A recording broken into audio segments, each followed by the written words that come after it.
Michael, first and foremost, can you bring us up to speed with your score? We didn't see Nico Raskin part of training today. Is he okay for the game tomorrow? No, Nico's out until after the international break with a calf problem. Took a kick in the game, and afterwards the kick is given him a problem in his muscle. So him, Todd and Danilo are the three that are missing. How much does that disrupt your planning for this game? Does it cause you to rethink how you might approach it? No, because the reason Cifuentes never played at the weekend was he didn't arrive back until the Friday morning from South America and had played at altitude, so he's ready to go. Ryan Jack's there as well, so it doesn't change in terms of us having options in midfield. Obviously, Nico's been playing and was probably one of our stronger performers at the weekend, so in that sense, we're losing a good player, but we've got a good one coming in. You mentioned Danilo. He posted on his social media he's had the surgery on his cheek. How is he, and when do you expect to see him back? I see him yesterday. He still looks sore, if I'm honest. He's obviously had successful surgery on the areas. It's not just one area, the areas impacted. I think he'll be back in non-contact training around the back end of the international window. So ideally, he would be back the first week after the October internationals, but it might be a couple of weeks after that. We'll just have to see. He's got another consultancy appointment in 2 weeks. Can I ask you about expectation for the Europa League? What is it fair for Rangers fans to expect from your team in this competition? We have a lot of mumping and moaning about what teams can do in the Champions League, but in the Europa League?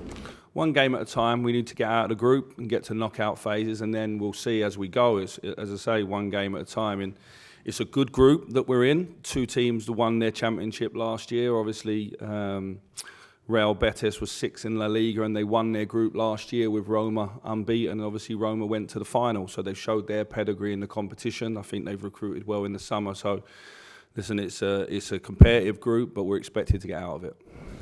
Similar type of question, that expectation, you would see Rangers as being more than capable of getting out of this group? I think we should be looking to get out of this group, yeah. In terms of how you approach Europe and the importance that Europe has for you this season in particular, how would you assess that? Well, the same as always. There's a financial element, but there's a competition element as well, and you're playing against teams with different styles that are obviously successful in their domestic league, and I think that challenge helps you domestically because obviously the level is high and your team have to get exposed to things, and hopefully it raises the level of your team and players. As a club, we have a huge tradition in Europe and the European nights, and it's important that we have a good season this year in Europe. And in terms of playing a team that's, again, from Seville, that brings back maybe nice memories in terms of that amazing run to get there. Is that where the bar is set still for Rangers, that in this competition the final is a possibility? Well, listen, let's get out of the group first.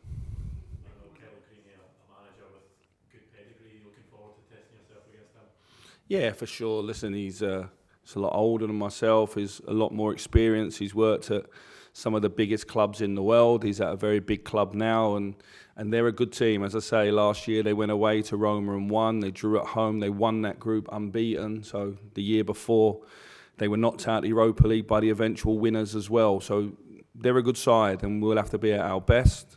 In the 2 home games so far, we've scored 4 goals against Sept and PSV that we've played in Europe this season. In both games, we felt we could have scored more.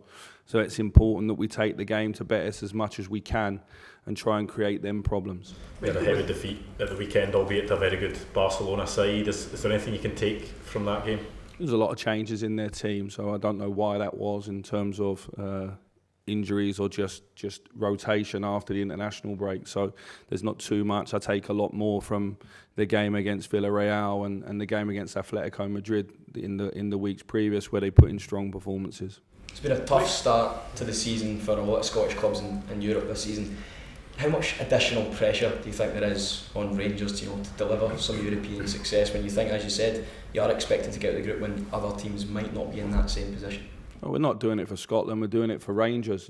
It's important we do it for our clubs. I follow the other clubs keenly in Europe. I want them to do well, but my focus is Rangers. So I think what you see at times is the speed of the game is a little bit faster. The refs let the game roll a little bit more in terms of the ball. There's less set plays, if you like. The ball in plays a little bit more, and the clubs that can spend have got supreme athletes, and at times it's a different game to the domestic game physically. So this part of the season now, with the group games coming in, you need your squad, you need to prepare well against difficult opponents, different styles, and you need to recover well to go back into domestic games at the weekend. There's no room to, there's very small room to manoeuvre in terms of we want to win every game. Michael, with the injury to Danilo, is there a possibility that he could wear a mask at one point, or do you have to wait for it to fully heal? Do you get any indication on that? I think once he's back, he will have to wear a mask, but before that, it has to be safe for him to even get to that stage. So there'll be a period of time, maybe 3 or 4 weeks, where he trains unopposed. But I think these things are, you'll see his consultant in 2 weeks' time. We managed to have the surgery on the Monday, so the speed in terms of the turnaround was really good, and that will obviously probably save us some time at the back end of his rehab. And I have to say, he's been in great spirits. The technique on the header was almost a perfect technique. If you look how he's got there and really gone through with it, he didn't let it hit his head, so he actually went towards the contact. It was a horrible, sickening moment, and I'm thankful that the St Johnstone player only come out of it with concussion as well. It must be, it's frustrating for Danilo especially, because you know you're looking for one of your strikers to ignite, and that looked like it was going to be his moment. Yeah, listen, the good side of it is that we obviously have Kamar fit at the moment, which is the first time in a long time, and he's played his first 90 minutes, I think, since August or April of 2022. We have Cyril, we have Seema, who came on there, and we have Sam Lammers. So in that sense, we do have numbers, and in this moment, I'll be looking for those guys to show their quality in the team for sure. What did that result of the weekend do for the group of players? Have you seen that reaction in the training this week? Yeah, the training's always been upbeat. Listen, when you lose a couple of games, certainly here at Rangers, it's not something that happens a lot, that you lose back-to-back, and they were 2 big games. So the international break in between wasn't ideal, because there was a lot of time to stew on it, and obviously 7 or 8 players was away. So at the weekend, we decided to go with the majority of the players that were here and had a chance to work. And I thought it was very similar to the Ross County game. It was a comfortable 2-0. We didn't give up any chances on our goal. And if you wanted to be critical at times in the final third, we could have been a bit more ruthless and scored more. I think we had the chances for sure. We're into that hectic period of midweek's weekend games. How important will your whole squad be going into this run of fixtures? Yeah, definitely. So, you know, the injuries to the 3 that we mentioned, Danilo, Todd Cantwell and Nico Raskin, they're 3 important players, so it's not ideal. So a bit of good news around Kieran Dowers. We hope he'll be back after the Livingston game into the game with Aberdeen. So we get another number back there, but we still had 20 senior players today. We've obviously got 1 or 2 of the academy players we've got eyes on. We've got a real bright future. In Zach Lovelace, Bailey Rice, for example. So this might be an opportunity for them in the domestic games to step up as well. With regards to Todd, Michael, is he another one that's close to the international break? That's his timescale? Yeah, I would say that he's post-international break. I think it would be touch and go to make it for the last game, but I would say that's unlikely as I'm sat here today. He's much more likely to make the Hibs game after the international break. Michael, this gives Cifuentes the chance maybe to bed in with a few games under his belt if Nico was going to be out for that amount of time. And how do you feel Cifuentes has done so far?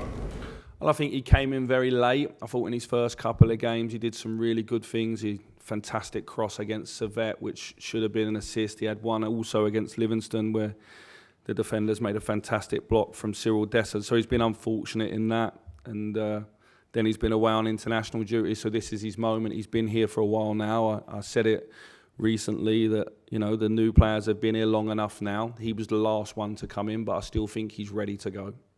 In terms of the confidence and development of this group, Michael, what would it do to have almost like a statement victory against La Liga opposition? Well, I think it will be a big boost to everyone, the squad certainly, the staff and the fans. And I think what's most important is that we go and take the game and we play with energy and we play with quality. And then we're playing against a very good team. If you look at their front 4, I think they're very, very dangerous and good players in midfield, you know, international players in midfield. So it'll be a good game. It's a great game for us to challenge ourselves, but it's a big opportunity to get this group up and running. After this, we have 2 away games, and away games in Europe are difficult. So looking at the level of this group, I think this is going to go to the 5th and 6th game for everybody until it gets until it gets concluded who's where. It's important that we as the games go by, that we build up enough points to make sure that we're qualifying for the latter stages of this competition. On Josie, coming to playing in Scotland, playing in Europe, is he going to adjust to perhaps a different speed of the game? Perhaps MLS playing at a different tempo. Is that going to be something that he's going to have to get used to as he settles in? Maybe. He obviously he played against Argentina last week with his national team, so he's experienced. He's played in a World Cup, so he's an experienced player. I think the domestic games are a little bit more different than the European games for him. So let's see. I think he's clearly a talented player, and the more he plays for us, I'm sure everybody be more aware of that. But he's a player that we brought in with high hopes for, and so this gives him an opportunity to have a run in the team now.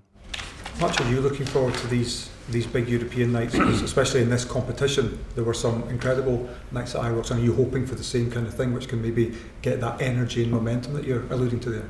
Yeah, well, listen, the core of this team, the ones that have been around for the last 3 or 4 years, have really re-established the club in Europe from a few years of not being in the competition, and there's been some big nights home and away. And I think this year we're going to have to show that again, make up a little bit for last year, even for the qualifying, the performance away at PSV that hurt us. And it's important that across these 6 group games we show a different face and we get enough points to get out of the group. And then, as we say, we'll take each game as it comes.